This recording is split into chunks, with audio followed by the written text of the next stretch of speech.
Chapter 16th. As no objection was made to the young people's engagement with their aunt, and all Mr. Collins's scruples of leaving Mr. and Mrs. Bennet for a single evening during his visit were most steadily resisted, the coach conveyed him and his 5 cousins at a suitable hour to Meryton, and the girls had the pleasure of hearing, as they entered the drawing-room, that Mr. Wickham had accepted their uncle's invitation and was then in the house. When this information was given, and they had all taken their seats, Mr. Collins was at leisure to look around him and admire, and he was so much struck with the size and furniture of the apartment that he declared he might almost have supposed himself in the small summer breakfast parlor at Rosings, a comparison that did not at first convey much gratification. But when Mrs. Phillips understood from him what Rosings was and who was its proprietor, when she had listened to the description of only one of Lady Catherine's drawing-rooms, and found that the chimney-piece alone had cost £800, she felt all the force of the compliment, and would hardly have resented a comparison with the housekeeper's room.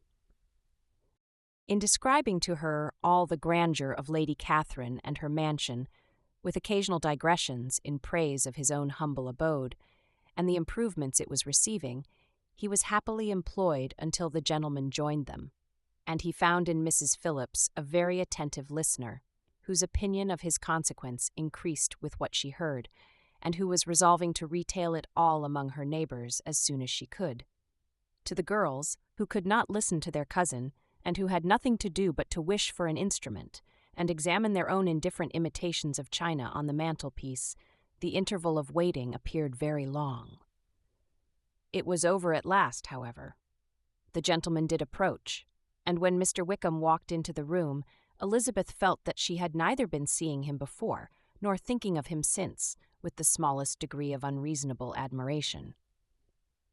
The officers of the shire were in general a very creditable gentlemanlike set, and the best of them were of the present party, but Mr. Wickham was as far beyond them all in person, countenance, air, and walk, as they were superior to the broad-faced, stuffy Uncle Phillips, breathing port wine, who followed them into the room. Mr. Wickham was the happy man towards whom almost every female eye was turned, and Elizabeth was the happy woman by whom he finally seated himself, and the agreeable manner in which he immediately fell into conversation, though it was only on its being a wet night, and on the probability of a rainy season, made her feel that the commonest, dullest, most threadbare topic might be rendered interesting by the skill of the speaker. With such rivals for the notice of the fair as Mr. Wickham and the officers, Mr. Collins seemed to sink into insignificance.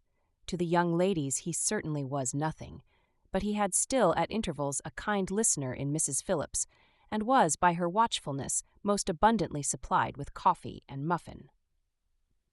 When the card tables were placed, he had an opportunity of obliging her in return by sitting down to whist. "I know little of the game at present," said he, "but I shall be glad to improve myself, for in my situation of life—" Mrs. Phillips was very thankful for his compliance, but could not wait for his reason. Mr. Wickham did not play at whist, and with ready delight was he received at the other table between Elizabeth and Lydia. At first there seemed danger of Lydia's engrossing him entirely, for she was a most determined talker, but being likewise extremely fond of lottery tickets, she soon grew too much interested in the game, too eager in making bets and exclaiming after prizes, to have attention for anyone in particular. Allowing for the common demands of the game, Mr. Wickham was therefore at leisure to talk to Elizabeth, and she was very willing to hear him, though what she chiefly wished to hear she could not hope to be told, the history of his acquaintance with Mr. Darcy. She dared not even mention that gentleman. Her curiosity, however, was unexpectedly relieved. Mr. Wickham began the subject himself. He inquired how far Netherfield was from Meryton, and after receiving her answer, asked in a hesitating manner how long Mr. Darcy had been staying there. "About a month," said Elizabeth, and then, unwilling to let the subject drop, added, "He is a man of very large property in Derbyshire, I understand." "Yes," replied Wickham, "his estate there is a noble one, a clear 10,000 per annum. You could not have met with a person more capable of giving you certain information on that head than myself, for I have been connected with his family in a particular manner from my infancy." Elizabeth could not but look surprised. "You may well be surprised, Miss Bennet, at such an assertion, after seeing, as you probably might, the very cold manner of our meeting yesterday. Are you much acquainted with Mr. Darcy?" "As much as I ever wished to be," cried Elizabeth warmly. "I have spent 4 days in the same house with him, and I think him very disagreeable." "I have no right to give my opinion," said Wickham, "as to his being agreeable or otherwise. I am not qualified to form one. I have known him too long and too well to be a fair judge. It is impossible for me to be impartial, but I believe your opinion of him would in general astonish, and perhaps you would not express it quite so strongly anywhere else. Here you are in your own family. Upon my word, I say no more here than I might say in any house in the neighbourhood, except Netherfield. He is not at all liked in Hertfordshire. Everybody is disgusted with his pride. You will not find him more favourably spoken of by anyone." "I cannot pretend to be sorry," said Wickham, after a short interruption, "that he or that any man should not be estimated beyond their deserts. But with him I believe it does not often happen. The world is blinded by his fortune and consequence, or frightened by his high and imposing manners, and sees him only as he chooses to be seen. I should take him, even on my slight acquaintance, to be an ill-tempered man." Wickham only shook his head. "I wonder," said he at the next opportunity of speaking, "whether he is likely to be in this country much longer." "I do not at all know, but I heard nothing of his going away when I was at Netherfield. I hope your plans in favour of the shire will not be affected by his being in the neighbourhood." "Oh, no, it is not for me to be driven away by Mr. Darcy. If he wishes to avoid seeing me, he must go. We are not on friendly terms, and it always gives me pain to meet him, but I have no reason for avoiding him but what I might proclaim to all the world, a sense of very great ill-usage, and most painful regrets at his being what he is. His father, Miss Bennet, the late Mr. Darcy, was one of the best men that ever breathed, and the truest friend I ever had, and I can never be in company with this Mr. Darcy without being grieved to the soul by 1,000 tender recollections. His behaviour to myself has been scandalous, but I verily believe I could forgive him anything and everything, rather than his disappointing the hopes and disgracing the memory of his father." Elizabeth found the interest of the subject increase and listened with all her heart, but the delicacy of it prevented further inquiry. Mr. Wickham began to speak on more general topics, Meryton, the neighbourhood, the society, appearing highly pleased with all that he had yet seen, and speaking of the latter especially with gentle but very intelligible gallantry. "It was the prospect of constant society and good society," he added, "which was my chief inducement to enter the shire. I know it to be a most respectable, agreeable corps, and my friend Denny tempted me further by his account of their present quarters, and the very great attentions and excellent acquaintance Meryton had procured them. Society, I own, is necessary to me. I have been a disappointed man, and my spirits will not bear solitude. I must have employment and society. A military life is not what I was intended for, but circumstances have now made it eligible. The church ought to have been my profession. I was brought up for the church, and I should at this time have been in possession of a most valuable living, had it pleased the gentleman we were speaking of just now. Indeed, yes, the late Mr. Darcy bequeathed me the next presentation of the best living in his gift. He was my godfather, and excessively attached to me. I cannot do justice to his kindness. He meant to provide for me amply, and thought he had done it, but when the living fell, it was given elsewhere."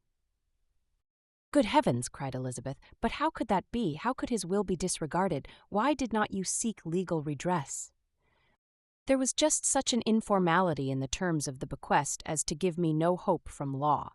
A man of honour could not have doubted the intention, but Mr. Darcy chose to doubt it, or to treat it as a merely conditional recommendation, and to assert that I had forfeited all claim to it by extravagance, imprudence, in short, anything or nothing. Certain it is that the living became vacant 2 years ago, exactly as I was of an age to hold it, and that it was given to another man, and no less certain is it that I cannot accuse myself of having really done anything to deserve to lose it. I have a warm, unguarded temper, and I may perhaps have sometimes spoken my opinion of him and to him too freely. I can recall nothing worse. But the fact is that we are very different sort of men, and that he hates me. This is quite shocking. He deserves to be publicly disgraced. Some time or other he will be, but it shall not be by me. Till I can forget his father, I can never defy or expose him. Elizabeth honored him for such feelings, and thought him handsomer than ever as he expressed them. But what, said she after a pause, can have been his motive? What can have induced him to behave so cruelly? A thorough, determined dislike of me, a dislike which I cannot but attribute in some measure to jealousy. Had the late Mr. Darcy liked me less, his son might have borne with me better. But his father's uncommon attachment to me irritated him, I believe, very early in life. He had not a temper to bear the sort of competition in which we stood, the sort of preference which was often given me. I had not thought Mr. Darcy so bad as this. Though I have never liked him, I had not thought so very ill of him. I had supposed him to be despising his fellow creatures in general, but did not suspect him of descending to such malicious revenge, such injustice, such inhumanity as this. After a few minutes' reflection, however, she continued, I do remember his boasting one day at Netherfield of the implacability of his resentments, of his having an unforgiving temper. His disposition must be dreadful. I will not trust myself on the subject, replied Wickham. I can hardly be just to him. Elizabeth was again deep in thought, and after a time exclaimed, To treat in such a manner the godson, the friend, the favourite of his father. She could have added, a young man, too, like you, whose very countenance may vouch for your being amiable. But she contented herself with, and one, too, who had probably been his own companion from childhood, connected together, as I think you said, in the closest manner. We were born in the same parish, within the same park. The greatest part of our youth was passed together, inmates of the same house, sharing the same amusements, objects of the same parental care. My father began life in the profession which your uncle, Mr. Phillips, appears to do so much credit to, but he gave up everything to be of use to the late Mr. Darcy, and devoted all his time to the care of the Pemberley property. He was most highly esteemed by Mr. Darcy, a most intimate, confidential friend. Mr. Darcy often acknowledged himself to be under the greatest obligations to my father's active superintendence, and when, immediately before my father's death, Mr. Darcy gave him a voluntary promise of providing for me, I am convinced that he felt it to be as much a debt of gratitude to him as of affection to myself. How strange, cried Elizabeth. How abominable. I wonder that the very pride of this Mr. Darcy has not made him just to you, if from no better motive that he should not have been too proud to be dishonest, for dishonesty I must call it. It is wonderful, replied Wickham, for almost all his actions may be traced to pride, and pride has often been his best friend. It has connected him nearer with virtue than any other feeling. But we are none of us consistent, and in his behavior to me there were stronger impulses even than pride. Can such abominable pride as his have ever done him good? Yes, it has often led him to be liberal and generous, to give his money freely, to display hospitality, to assist his tenants and relieve the poor. Family pride and filial pride, for he is very proud of what his father was, have done this. Not to appear to disgrace his family, to degenerate from the popular qualities, or lose the influence of the Pemberley house, is a powerful motive. He has also brotherly pride, which with some brotherly affection makes him a very kind and careful guardian of his sister, and you will hear him generally cried up as the most attentive and best of brothers. What sort of a girl is Miss Darcy? He shook his head. I wish I could call her amiable. It gives me pain to speak ill of a Darcy, but she is too much like her brother, very, very proud. As a child she was affectionate and pleasing, and extremely fond of me, and I have devoted hours and hours to her amusement. But she is nothing to me now. She is a handsome girl about 15 or 16, and I understand highly accomplished. Since her father's death her home has been London, where a lady lives with her, and superintends her education. After many pauses and many trials of other subjects, Elizabeth could not help reverting once more to the first, and saying, I am astonished at his intimacy with Mr. Bingley. How can Mr. Bingley, who seems good humour itself, and is, I really believe, truly amiable, be in friendship with such a man? How can they suit each other? Do you know Mr. Bingley? Not at all. He is a sweet-tempered, amiable, charming man. He cannot know what Mr. Darcy is. Probably not, but Mr. Darcy can please where he chooses. He does not want abilities. He can be a conversable companion if he thinks it worth his while. Among those who are at all his equals in consequence, he is a very different man from what he is to the less prosperous. His pride never deserts him, but with the rich he is liberal-minded, just, sincere, rational, honourable, and perhaps agreeable, allowing something for fortune and figure. The whist party soon afterwards breaking up, the players gathered round the other table, and Mr. Collins took his station between his cousin Elizabeth and Mrs. Phillips. The usual inquiries as to his success were made by the latter. It had not been very great. He had lost every point. But when Mrs. Phillips began to express her concern thereupon, he assured her, with much earnest gravity, that it was not of the least importance, that he considered the money as a mere trifle, and begged she would not make herself uneasy. "I know very well, madam," said he, "that when persons sit down to a card-table, they must take their chance of these things, and happily I am not in such circumstances as to make 5 shillings any object. There are, undoubtedly, many who could not say the same, but, thanks to Lady Catherine de Bourgh, I am removed far beyond the necessity of regarding little matters." Mr. Wickham's attention was caught, and after observing Mr. Collins for a few moments, he asked Elizabeth in a low voice whether her relations were very intimately acquainted with the family of de Bourgh.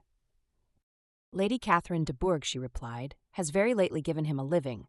I hardly know how Mr. Collins was first introduced to her notice, but he certainly has not known her long. You know, of course, that Lady Catherine de Bourgh and Lady Anne Darcy were sisters, consequently that she is aunt to the present Mr. Darcy." "No, indeed, I did not. I knew nothing at all of Lady Catherine's connections. I never heard of her existence till the day before yesterday."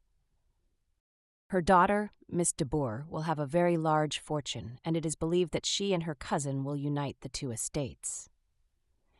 This information made Elizabeth smile as she thought of poor Miss Bingley. Vain indeed must be all her attentions, vain and useless her affection for his sister, and her praise of himself, if he were already self-destined to another. "Mr. Collins," said she, "speaks highly both of Lady Catherine and her daughter, but, from some particulars that he has related of her ladyship, I suspect his gratitude misleads him, and that, in spite of her being his patroness, she is an arrogant, conceited woman." "I believe her to be both in a great degree," replied Wickham. "I have not seen her for many years, but I very well remember that I never liked her, and that her manners were dictatorial and insolent. She has the reputation of being remarkably sensible and clever, but I rather believe she derives part of her abilities from her rank and fortune, part from her authoritative manner, and the rest from the pride of her nephew, who chooses that everyone connected with him should have an understanding of the first class." Elizabeth allowed that he had given a very rational account of it, and they continued talking together with mutual satisfaction till supper put an end to cards, and gave the rest of the ladies their share of Mr. Wickham's attentions. There could be no conversation in the noise of Mrs. Phillips' supper party, but his manners recommended him to everybody. Whatever he said was said well, and whatever he did, done gracefully. Elizabeth went away with her head full of him. She could think of nothing but of Mr. Wickham, and of what he had told her all the way home, but there was not time for her even to mention his name as they went, for neither Lydia nor Mr. Collins were once silent. Lydia talked incessantly of lottery tickets, of the fish she had lost and the fish she had won, and Mr. Collins, in describing the civility of Mr. and Mrs. Phillips, protesting that he did not in the least regard his losses at whist, enumerating all the dishes at supper, and repeatedly fearing that he crowded his cousins, had more to say than he could well manage before the carriage stopped at Longbourn House.